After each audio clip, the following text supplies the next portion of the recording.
I think the title of our discussion tonight is something to do with the Buddha's vision.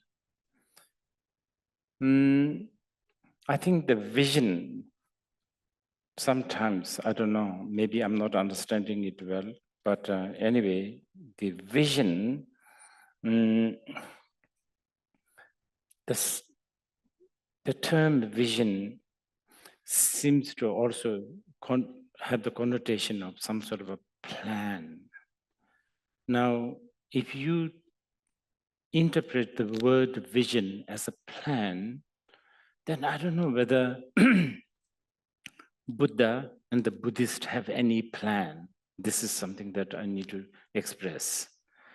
Buddhists have never been good with a mission, and I don't know whether we could talk about Buddhist vision and mission kind of vision. But tonight, the choice of the word vision is really much to do with how Buddha and thereafter his students or the followers sees the world. And I think this may be interesting for some of you who are new, how Buddha saw or how Buddha interact or how Buddha relate to the world.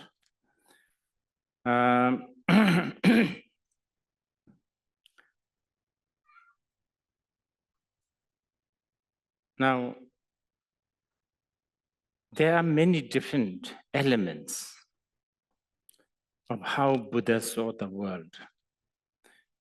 We don't have time to go through all of that. I will choose few that I think is crucial. Buddha, in Buddha's view, he saw that there's something called mind, which is really probably the most important. So, yes, it may be kind of it's very, I don't know, for me to say this sounds very simple, but it's actually not. I think, I don't know whether the world has paid enough attention to this thing called mind. Yes, we do. We have paid so much attention to the matter and the material and so on and so forth, but the mind, this was something quite very much stressed by the Buddha 2,500 years ago. And this is one of his vision or his view. He put so much emphasis on this. And I think this is something that we should also pay attention, because mind is,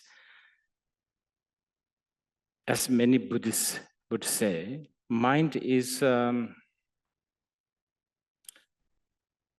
it's in some way, it is something that we are stuck with. You cannot not have. I mean, you can sort of, if you don't want your fingers, you can chop.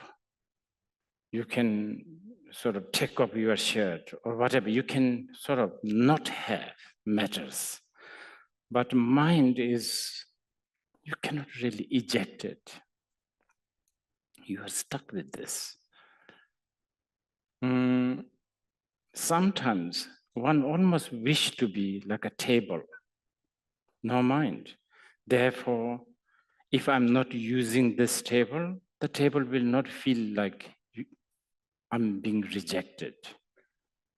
Table don't, if I bring another better table, table will not feel jealous.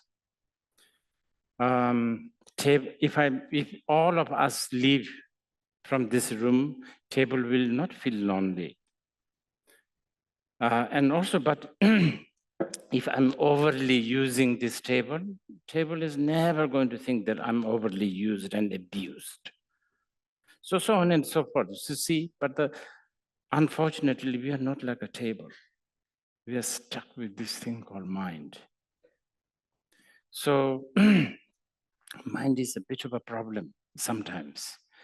But other times, mind is incredibly precious and so good.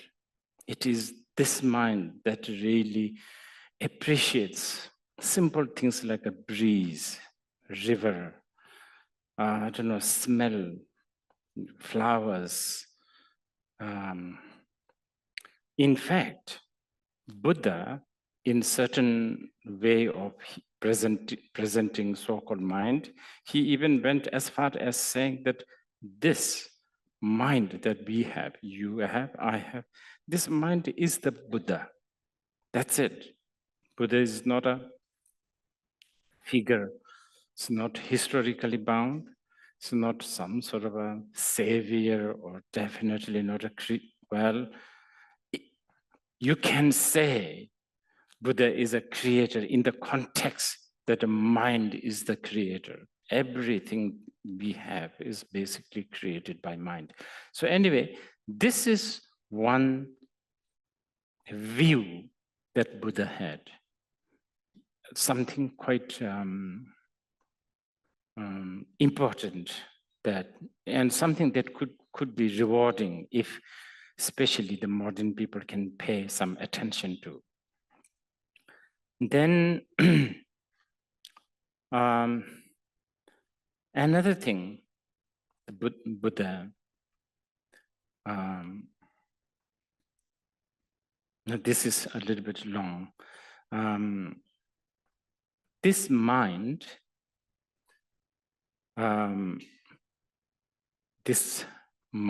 therefore, these beings, those who have this mind, has preference. We prefer happiness over pain, anxiety, suffering. So we prefer happiness. Now this gets more complicated because then happiness, the mind interprets happiness totally in different way. So this is why what is happiness for you maybe not necessarily happiness for me. In fact, many times what is happiness for me may be a suffering for you. And not only it's different individually, but within one individual being, what is good and what is happy and what is blissful today will be not necessarily happy and blissful tomorrow, so on and so forth. So this is why, I don't know, especially for those who are new, whether you have ever heard something called Four Noble Truths, which is a very classic Buddhist sort of testament or a Buddhist teaching. And the first noble truth is actually what we call know the dukkha, meaning know the pain or know the suffering. No. Now, this is a very important. I think I would say this is something very unique about the Buddha. He wasn't really talking about you should really try to get rid of suffering, or there's a, they should, instead of saying that, the most important statement he made was know the suffering. Now, for a lot of us, suffering or the pain that are obvious, such as headache, stomach ache, war, famine, I don't know, poverty, obviously they are suffering, and we know. That, I think, is easy. But what we don't know is what we call bliss and happiness most of the time. Actually, according to Buddha, they are also not really completely satisfactory. what we call bliss, what we call happiness. So, strictly speaking, the Buddhists will say that what we call happiness is actually in the category of suffering. So therefore, the statement, no, the suffering, became kind of important because one would feel, oh, it's easy to know the suffering. Yes, if it is like gross suffering, such as hunger, thirst, or I don't know, headache, so on and so forth. But when you are having a good time, to know that as a suffering is much more difficult. Now, there's something even more complicated than that. That is any kind of neutral feeling, neither pain nor pleasure, just neutral, feeling, or yes, feeling, mainly feeling, like, I don't know, sleeping, spacing out, whatever, not necessarily painful, not necessarily happy, but even that, according to the Buddhists, the Buddhists may put this into the category of what we call dukkha. Now, I have to tell you this. I'm speaking in English, which is not my, original language. So I have that deficiency, first of all. And secondly, the language is going to be a big barrier. It has always been. So the word like dukkha is translated as a suffering by a lot of people, but it's not really suffering as in what a lot of people think. But anyway, I think some of these problems, it will take some time to sort it out. But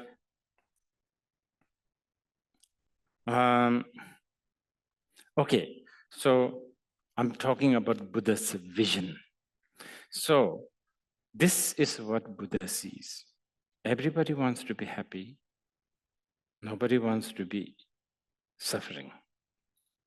Now, this,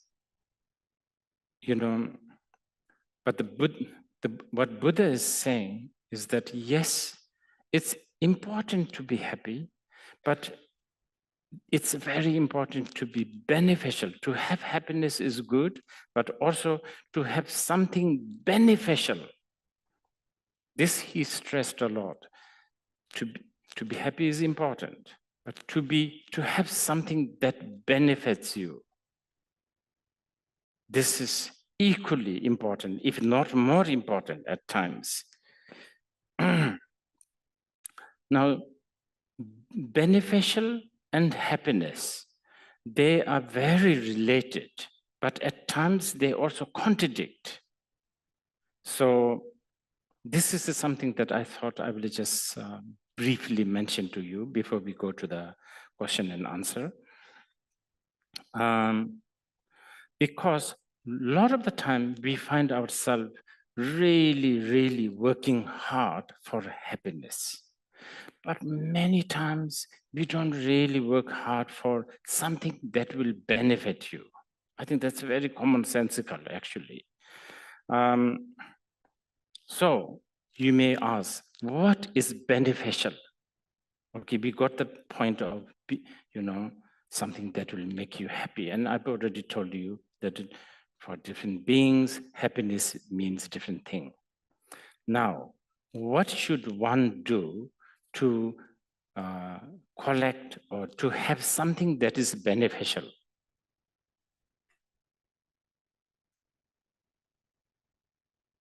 So this is another Buddha's vision or the Buddha's view on life. Buddha what Buddha is saying is,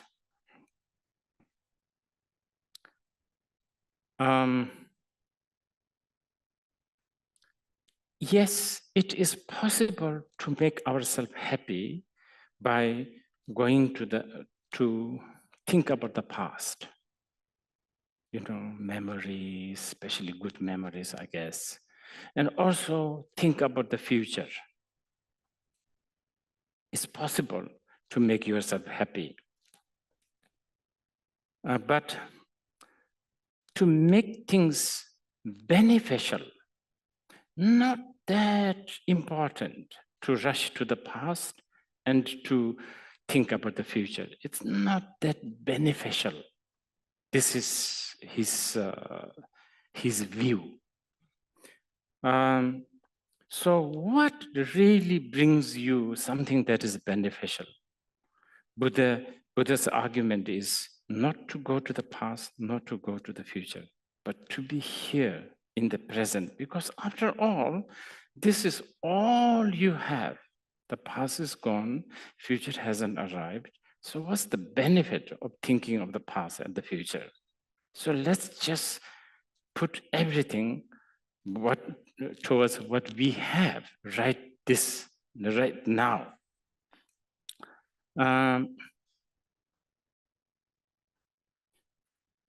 Okay, now this is very much, okay, this is also related to another Buddha's view, which is Buddha's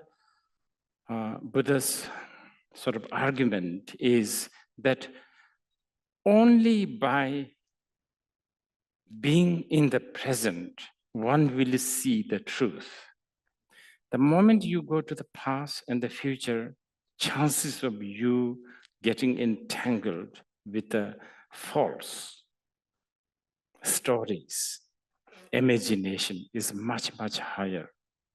Only when you are in the present, you have much more chance to see the truth. Okay, of course, now the word truth is such a big word. I don't know what you are getting when I'm saying the word truth, but just some very, very basic Buddha's view of truth. So, okay, so not to go to the past, not to go to the future, but to be in the present and to relate to the truth. What kind? Well, how about just accept that we are all going to die. So this, statement like this has also earned some really bad marketing for Buddhists for a long time. It still does. They always think the Buddhists are always very morbid, I don't know, very sad and very, but sad or not, the truth is you and I are going to die. I might as well just accept it, you understand? So it's like narrowing down to the present. And something worse, as if the fact that you and I are going to die is not enough bad news, there's something worse than this. We don't know when we are going to die. That's much more worse.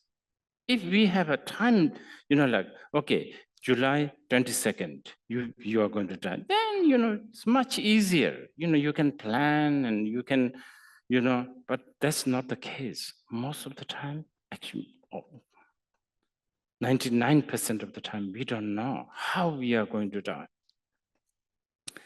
when we are going to die. And by the way, death, I'm only bringing it just because it's a very dramatic example. Actually, it's not only when we talk about being in the present, we are not only talking about the death, we are talking about the changeable nature of everything. Everything. We have changed so much, and we are changing all the time. I'm not talking about skin. I'm not talking about hair color. I'm talking about just everything, values, just everything. Once upon a time, you were playing with a water gun. You were carrying a Barbie doll. Now, you are not carrying Barbie doll. Now you have a different toy. Now the Barbie doll is like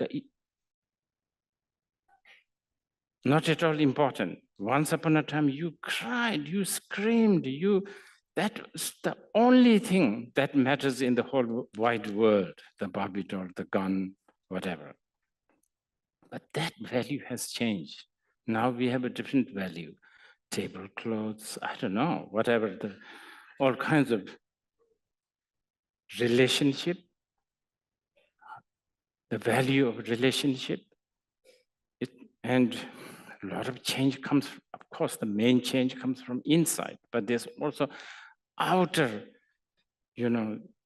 cause and conditions that forces us to change.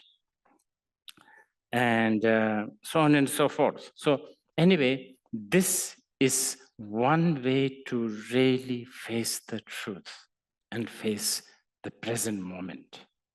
Now, the second way to be truthful to ourselves is that nothing will satisfy us 100%.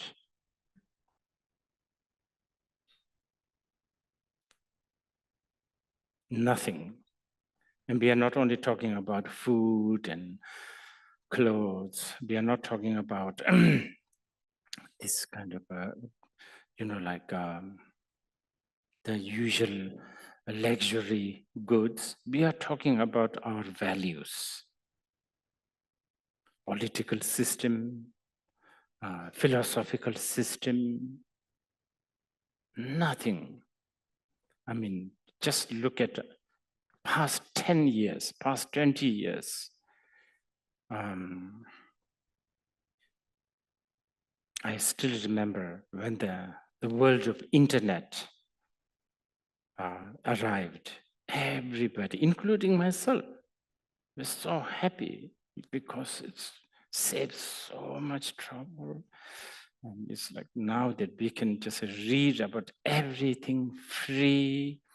And, the information is readily available. You can communicate with the world instantly without really anybody knowing what you are doing, so on and so forth.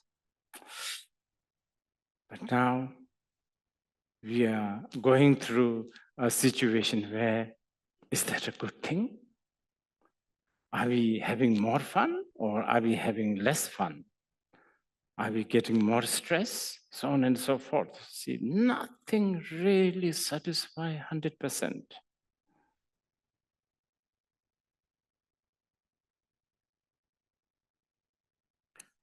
But you see, all this, what I just said, these are all in one way on the intellectual level, right? On the intellectual level, it's sort of, I can convince you through talking like this, and perhaps you will have to sort of agree. Yes, of course, everything is changeable. You have to agree with that. Nothing satisfies you 100%. You will have to agree with this because that's the truth. But this kind of knowledge, this kind of realization is only on the intellectual level. So it does not really help us when there is a problem. It doesn't really penetrate our habitual mind. So now, how do we tackle with this? So this is why the technique of not going to the past, not going to the future, and being in the present. And when we talk about the present, we are talking about today, this year, this week, right this very moment, the fact that I'm here, you are there, just everything. Being in this very moment. Not thinking about future such as maybe I should pick that up, pick that flower up and put it here. Not really thinking like that. Just completely acknowledging that it is there and the table is here and I'm here.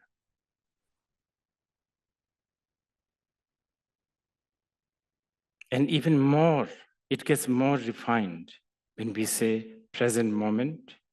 We are not only talking about the present moment of today and this evening, but the present moment body. You have a body. And most of the time, we are never happy with the body. The reason why we are not happy with the body is because we are thinking about the past or we are thinking about the future.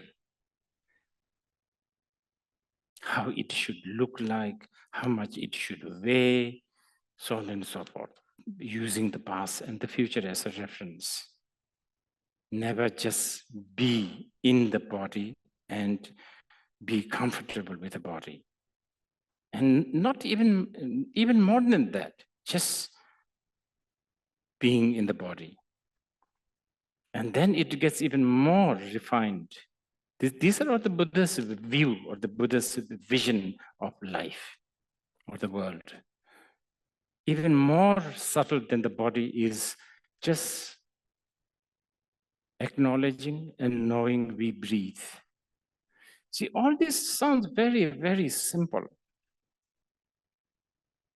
but these are so beneficial. It may not necessarily bring you happiness, but this brings you something called beneficial. And even more subtle than your breathing the air, this cognition, the mind that you have. You have thoughts, you have mind, you are cognizing something right this very moment, just observing that. So in this way, very important Buddha's view or the vision of life is really, really just be with this moment, this truth. Now the third one, the third kind of view of the vision of the Buddha is to so that we will live with the truth, is that appearance is deceiving. This is actually an English expression, and that is, I think, a good way to approach to this Buddha's argument. Basically, whatever you see, however you project, however you hear, however you taste, whatever you feel, however you smell, however you, I don't know,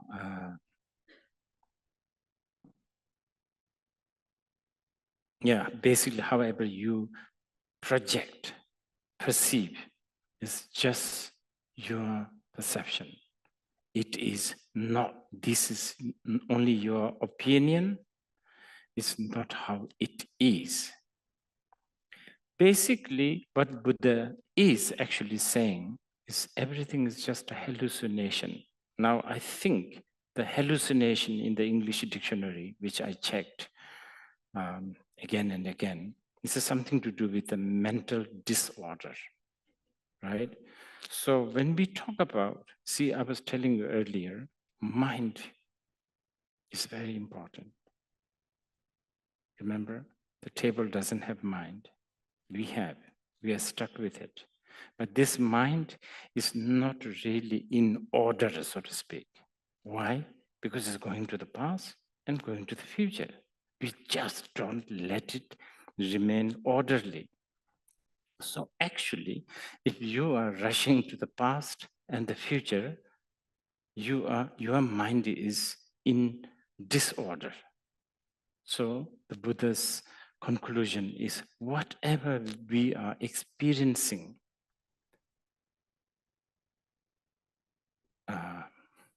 through your eyes, ear, tongue, mind, body, is mere hallucination. It's a projection coming from disorderly mind. Now, this is sort of a small, very, very rushed summary of what we in Buddhism, we call prajna, wisdom. Now, this is not enough. The Buddha's view or the Buddha's vision is this is not enough. Equally important to this wisdom is what you need, compassion. And I think the word compassion maybe is not really doing the justice, translating the word karuna. I think the easiest way to approach to the Buddhist concept of compassion is empathy. This is like the, so, okay, the wisdom of knowing whatever we have been discussing, plus empathy.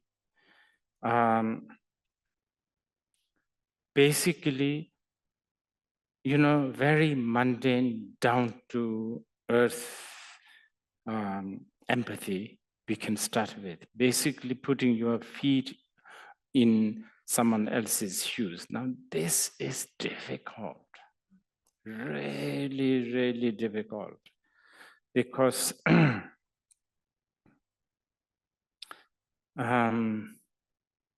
because we all have a different cause and conditions. We all comes from a different background.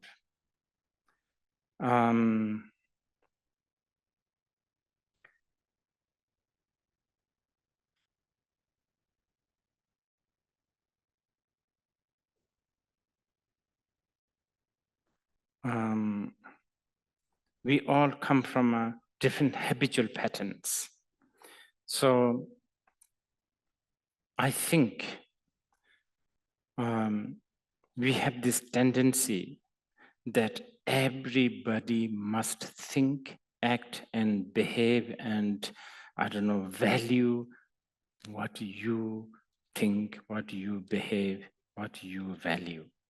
And this creates not only international problem, domestic problems it creates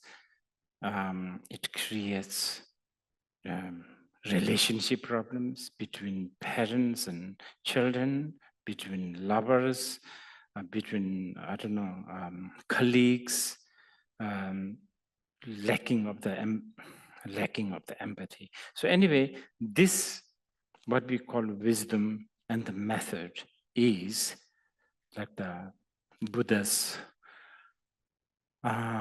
view or the vision to make the world beneficial and also happy. I don't know whether everything what I've just said was cohesive. Anyway, let's begin with some of the questions. Maybe I talked too much.